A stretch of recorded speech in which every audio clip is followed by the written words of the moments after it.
Halo, assalamualaikum warahmatullahi wabarakatuh. Selamat datang di YouTube channel aku, Aprina Yunita.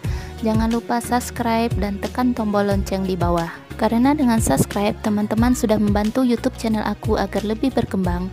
Terima kasih. Baiklah teman-teman, sebelum lanjut ke soal, di sini saya ingin membagikan kisi-kisi SKB kesehatan secara umum berdasarkan pengalaman teman-teman yang lalu yang telah mengikuti tes SKB pada tahun 2017 2018 ya. Jadi adapun beberapa kisi-kisinya di sini saya sudah rangkum, yaitu tentang puskesmas, rumah sakit, imunisasi, BPJS, undang-undang dan Permenkes, program pemerintah, kemudian nawacita, SDGs dan MDGs, PHBS, HKN, cuci tangan, SOP, RPJMN dan RPJP, kemudian jenis-jenis obat dan program yang ada di puskesmas. Ini sudah saya rangkum dari berbagai sumber. Jadi silahkan teman-teman catat atau boleh di screenshot ya videonya. Oke, kalau sudah selesai kita lanjut masuk ke soal. Soal yang pertama. Fasilitas pelayanan kesehatan yang menyelenggarakan upaya kesehatan masyarakat dan upaya kesehatan perorangan tingkat pertama dengan lebih mengutamakan upaya promotif dan preventif di wilayah kerjanya adalah A. Puskesmas, B. Rumah sakit tipe A, C. Rumah sakit tipe B, D. Rumah sakit tipe C, E. Posyandu. Jadi kalau teman-teman mau langsung jawab boleh, atau mau mikir-mikir silahkan di pause dulu videonya. Ya, jadi jawabannya adalah A. Puskesmas. Baiklah, kita simak penjelasannya. Pusat kesehatan masyarakat yang selanjutnya disebut dengan puskesmas adalah fasilitas pelayanan kesehatan yang menyelenggarakan upaya kesehatan masyarakat dan upaya kesehatan perorangan tingkat pertama dengan lebih mengutamakan usaha atau upaya promotif dan preventif di wilayah kerjanya. Jadi yang perlu kawan-kawan garis bawahi di sini, puskesmas itu adalah pusat pelayanan kesehatan yang berorientasi pada UKM dan UKP, kemudian memiliki wilayah kerja. Jadi ini yang membedakan ya antara puskesmas dan rumah sakit. Jadi puskesmas itu dia memiliki wilayah kerja di tempat lingkungannya. Jadi dia memiliki wilayah kerja misalnya dalam satu kecamatan atau dalam beberapa wilayah tertentu. Soal yang kedua. Setiap kegiatan untuk memelihara dan meningkatkan kesehatan serta mencegah dan menanggulangi timbulnya masalah kesehatan dengan sasaran keluarga, kelompok, dan masyarakat disebut dengan A. UKP, B. UKM, C. Admen, D. UKP dan UKM, E. Semua jawaban benar. Ya, bagi teman-teman mau mikir-mikir dulu boleh di pause videonya atau mau lanjut langsung ke jawaban, yaitu sebagai berikut. Jadi jawabannya adalah UKM. UKM yaitu kegiatan untuk memelihara dan meningkatkan kesehatan serta mencegah menanggulangi timbulnya masalah kesehatan dengan sasaran keluarga, kelompok, dan masyarakat. Sedangkan UKP yaitu kegiatan pelayanan kesehatan yang ditujukan untuk meningkatkan, mencegah, menyembuhkan penyakit, pengurangan penderitaan akibat penyakit, dan pemulihan kesehatan perseorangan. Dapat kita bedakan di sini, UKM itu kegiatannya berbasis masyarakat. Biasanya itu kita melakukan penyuluhan, kegiatan imunisasi misalnya, mengajak masyarakat berperilaku hidup sehat, itu tergolong kepada UKM. Sedangkan UKP yaitu kita melayani pasien yang berkunjung di puskesmas. Contohnya pasien yang berkunjung di rawat jalan, pasien yang berkunjung di rawat inap. Semoga dipahami ya teman-teman, apa sih perbedaannya antara UKM dan UKP. Karena di dalam puskesmas itu jelas sekali ini programnya UKM dan ini programnya UKP. Soal yang ketiga, Puskesmas mengintegrasikan dan mengkoordinasikan penyelenggaraan UKM dan UKP lintas program dan lintas sektor, serta melaksanakan sistem rujukan yang mendukung dengan manajemen puskesmas, termasuk ke dalam prinsip penyelenggaraan puskesmas bagian apa? A. Paradigma sehat. B. Pertanggungjawaban wilayah. C. Kemandirian masyarakat. D. Teknologi tepat guna. E. Keterpaduan dan kesinambungan. Ya, jawabannya adalah E. Keterpaduan dan kesinambungan. Kita lihat pembahasannya.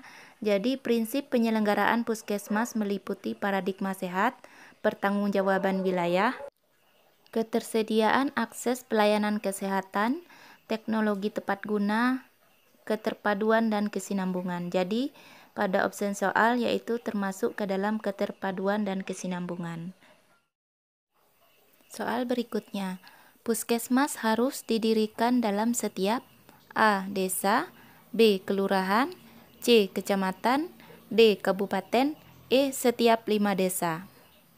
Silahkan bagi teman-teman yang mau mikir-mikir, silahkan di pause videonya. Jawabannya adalah C. Setiap kecamatan. Ya, ini penjelasannya di dalam opsi sudah cukup jelas ya teman-teman. Pada bab 3 tentang persyaratan. Di sini dijelaskan puskesmas harus didirikan pada setiap kecamatan. Dalam kondisi tertentu, pada satu kecamatan dapat didirikan lebih dari satu puskesmas. Kondisi tersebut sebagaimana dimaksud pada ayat 2 ditetapkan berdasarkan pertimbangan kebutuhan pelayanan, jumlah penduduk, dan aksesibilitas.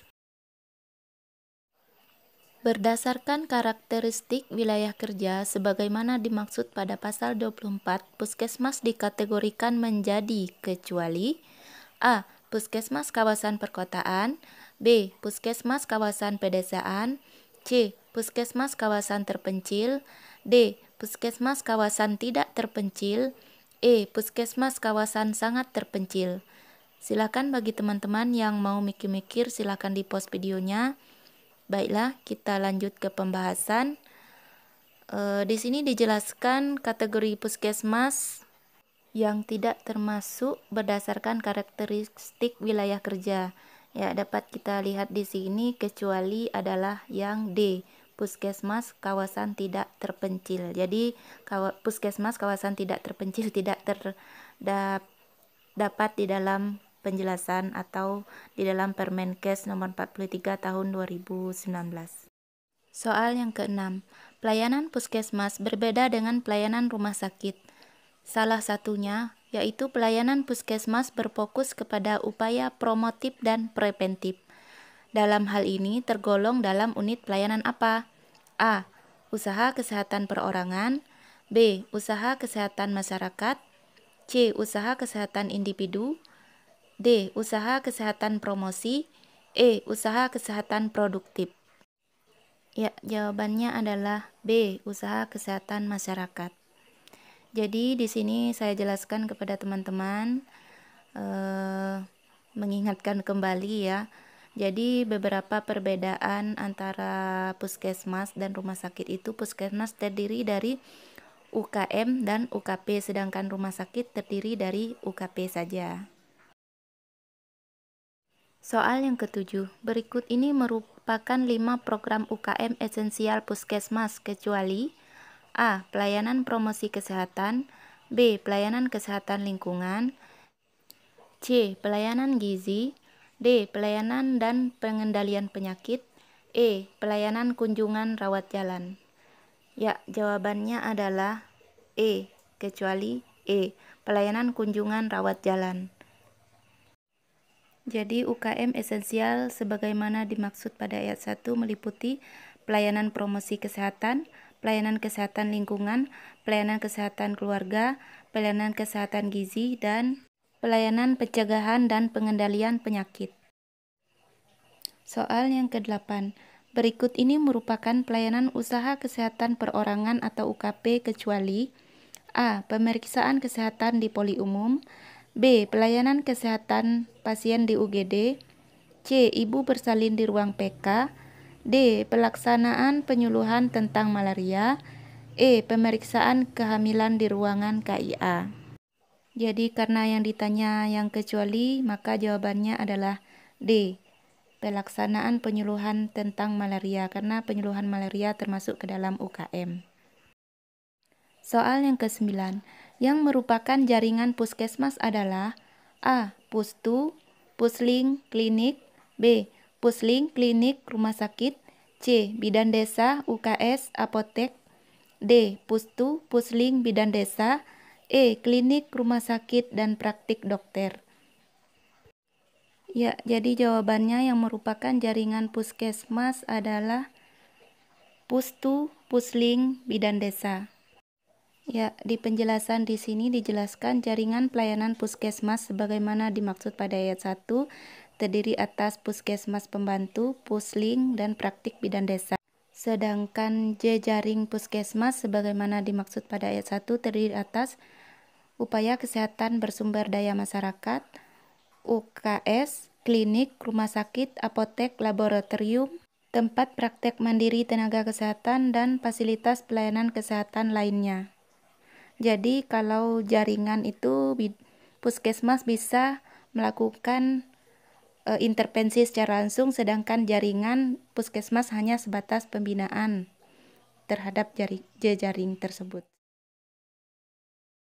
Soal yang ke-10, lambang puskesmas mengandung beberapa arti. Contohnya, lambang palang hijau mengandung arti apa? A. Keterpaduan dan kesinambungan. B. Pemerataan pelayanan yang mudah diakses. C. Penggerakan dan pertanggungjawaban puskesmas. D. Pelayanan kesehatan yang mengutamakan promotif dan preventif. E. Pengendalian yang luhur. Ya, jawabannya adalah D. Pelaksanaan kesehatan yang mengutamakan promotif dan preventif. Ya, kita di sini melihat gambar dan makna lambang puskesmas. Teman-teman bisa screenshot untuk mencatat atau silakan dibaca untuk memahami. Bagi teman-teman yang ingin mempelajari lebih banyak, silakan teman-teman download sendiri Permenkes nomor 43 tahun 2019. Ya, mungkin cuman itu video dari saya. Jikalau ada kekurangan mohon dimaafkan. Semoga bermanfaat. See you next time dan bye.